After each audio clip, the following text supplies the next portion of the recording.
امروز بخشیده به 76 سالگی روز غلبه در جنگ بزرگ وطنی سالهای 1941 1945 اساسگزار صلح و وحدت ملی پیشوای ملت پرزیدنت جمهوری تاجیکستان محترم امامعلی رحمان به باغ غلبه پایتخت تشریف آورده به پایه لوحه یادگاری گلچنبر گذاشتند. گزارش همکاران ما.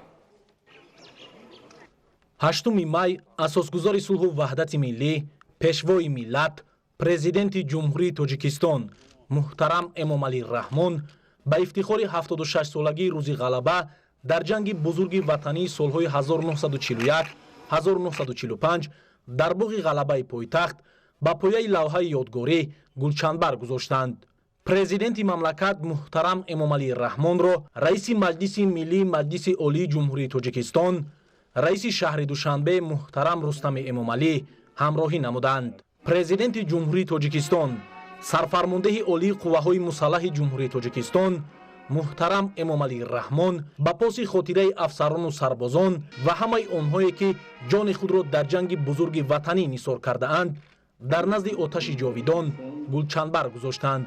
در این مراسم همچنین رئیسان مجلس ملی و مجلس نمایندگان مجلس عالی جمهوری تاجیکستان، سروزیر جمهوری تاجیکستان، وزیر مدافع، سابقه‌داران جنگ بزرگ وطنی و نمایندگان دیگر مقامات به خاطر قربانیان جنگ گلچنبرها گذاشتند.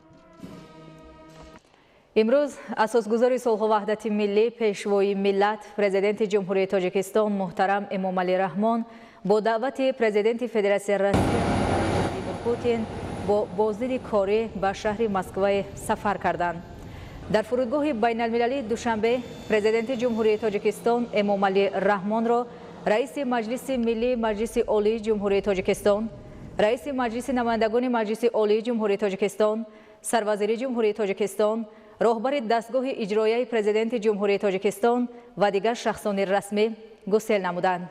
در نظر است که در رفت این سفر سرور دولت ما با پرزیدنت فدراسیون روسیه ملاقات دوجانبه انجام داده به حیث رئیس عملکننده شورای امنیت دسته‌جمعی سازمان عهدنامه امنیت دسته‌جمعی به پرد نظامی که بخشیده به 76مین سالگرد روز غلبه 9 می در میدان سرخ شهر مسکو برگزار می‌گردد تشریف خواهند آورد.